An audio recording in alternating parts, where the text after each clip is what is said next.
শুরুতে যে খবরে নজর রাখবো, দক্ষিণ দমদমে দুই তৃণমূল কাউন্সিলরের পদত্যাগ। 15 নম্বর ওয়ার্ডের কাউন্সিলর দেবাশিস ব্যানার্জি, 3 নম্বর ওয়ার্ডের কাউন্সিলর গোপা পান্ডেরও পদত্যাগের ইচ্ছা প্রকাশ আরো 7 কাউন্সিলরের। ব্রাত্য অনুগামী দুই কাউন্সিলরের পদত্যাগে দক্ষিণ দমদমে তৃণমূলের অস্বস্তি। স্বাস্থ্যই কারণ নাকি রাজনৈতিক অবহেলায় পদত্যাগ, গোষ্ঠী কন্দল নাকি ক্ষমতার লড়াই? বিধানসভা ভোটের আগে তৃণমূলের অন্দরে চওড়া হচ্ছে ফাটল। 3 বিধায়কের লড়াইয়ে দক্ষিণ দমদমে তৃণমূলের অস্বস্তি। আরো একবার জানিয়ে রাখতে চাইবো, দক্ষিণ দমদম সেখানে 2 তৃণমূল কাউন্সিলর পদত্যাগ করেছেন। 15 নম্বর ওয়ার্ডের কাউন্সিলর দেবাশিস ব্যানার্জি এবং 3 নম্বর ওয়ার্ড কাউন্সিলর গোপা পান্ডে। পদত্যাগী কাউন্সিলররা তারা কি বলছেন, কেন পদত্যাগ বলছেন, শুনুন তাদের মুখে।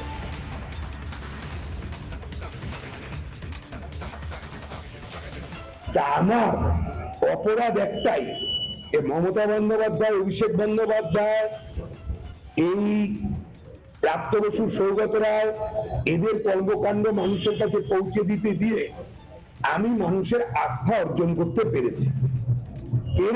এই প্রথম হওয়াটা অপরাধ। তার জন্য আমি দেখলাম যে থেকে কিছু কাজ করা যাচ্ছে না, নিজে নিজে কেটে পড়ো। ভিক্ষা চাই না দাদা, কেউ ভয় দেখালো যে তোমার উপরে চাপ আসবে, তুমি ছেড়ে দিলে তোমাকে চারিদিক থেকে ঘিরবে। আমি তো অভিষেক বন্দ্যোপাধ্যায়, মমতা বন্দ্যোপাধ্যায় সাপোর্টার হিসাবেই থাকবো। তারপরেও যদি এই চাপ আসে, আসবে, অসুবিধা কি?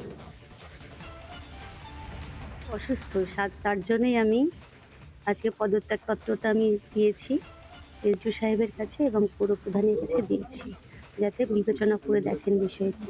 আমিও ভাবছিলাম অনেক দিন থেকেই যে আমি যেহেতু অসুস্থ, তো আমিও পদত্যাগ পত্র দেব, তো সেই কারণে আমি আজকে দিলাম। বিরোধিতা যতই বিরোধিতা করুক, মমতা বন্দ্যোপাধ্যায়ের জয় সুনিশ্চিত আবার 2026-এ। মমতা বন্দ্যোপাধ্যায় জয়ের কথা বলছেন, স্বাস্থ্যের কারণের কথা উল্লেখ করছেন, কিন্তু চাপের কথাও উঠে আসছে। ঠিক কি ধরনের চাপ খোঁজার চেষ্টা নিশ্চিতভাবেই আমরা করব, কিন্তু শুধু দুজন নয়, একসঙ্গে আরো 7 জন পদত্যাগের ইচ্ছা প্রকাশ করলেন। অর্থাৎ 7 আর 2 নজরের শরীর হঠাৎ করে একসঙ্গে খারাপ।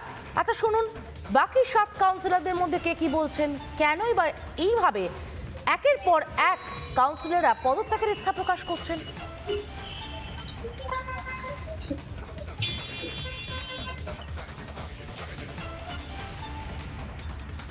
আমরা দলের একনিষ্ঠ কর্মী, দলের ভালো মন্দ ঘরের আলোচনা বাইরে করা যায় না।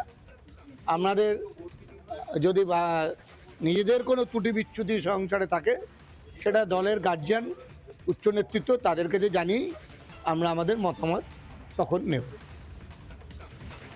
বন্দ্যোপাধ্যায়ের রেজিগনেশনটা আমাদের এখন যা অবস্থা, এটা একটা জাস্ট শুরু।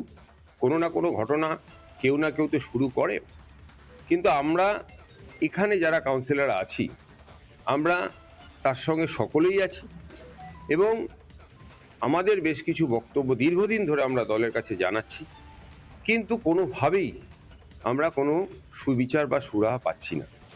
তো আমরা আগামী দিনে আমরা প্রত্যেকেই সেই পথেই যাব, হাঁটব, এটা মোটামুটি আমরা বদ্ধপরিকর। আমাদের সঙ্গে রয়েছেন আমাদের প্রতিনিধি মোহন। আমি চলে যাব সরাসরি আনন্দমোহনের কাছে। মোহন, আগুন নিশ্চিতভাবেই রয়েছে, যার কারণে এই ধোঁয়াটা দেখতে পাওয়া যাচ্ছে। আগুন যে রয়েছে তা 14 নম্বর ওয়ার্ডের কাউন্সিলরের কথাতেই স্পষ্ট। যতই স্বাস্থ্যের কথা বলা হোক না কেন, দ্বন্দ্ব তো রয়েছে, সেই দ্বন্দ্বটা ঠিক কোথায়?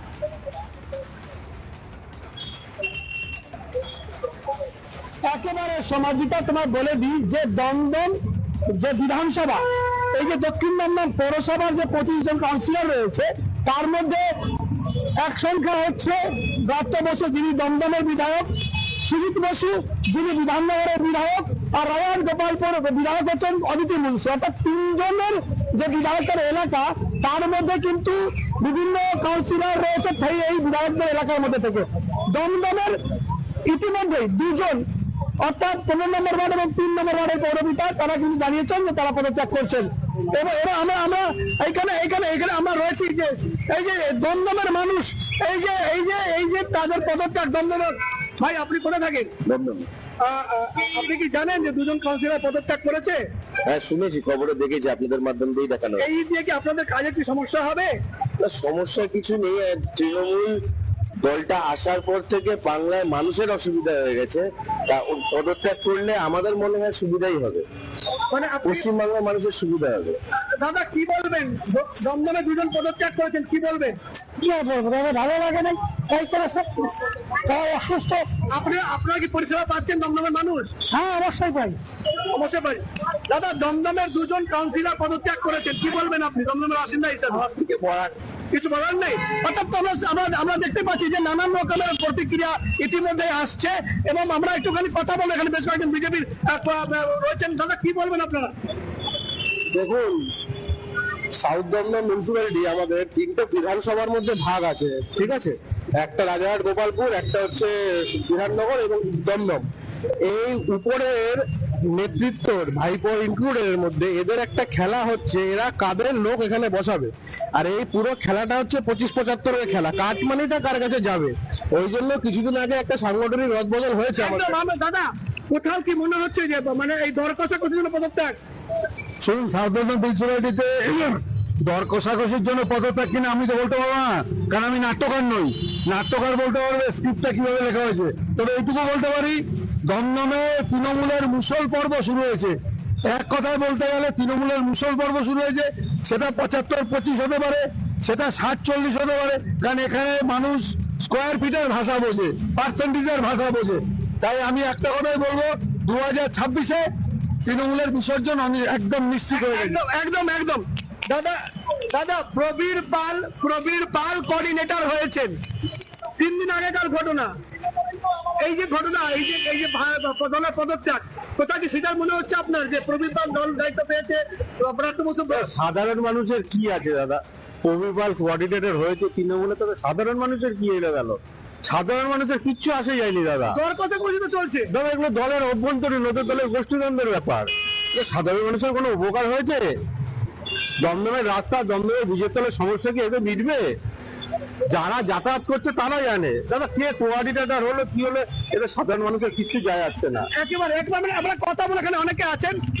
আচ্ছা ভাই, এই যে আপনাদের যে দক্ষিণ দমদম পৌরসভা, এদের কোথাও কি দর কষাকষি চলছে? আপনি কি সেটা 100 বার। শুধু নাট্যকার একাই নাটক দেখাবে তো হয় না, তার কাউন্সিলররাও দেখাবে, কে আগে দামি পদ পাবে, কে উপরে যাবে, কে কার ল্যাব ধরে থাকবে।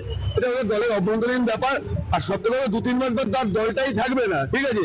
এই জন্যই নাটক চলছে, কে আগে যাবো, কে পরে যাবো।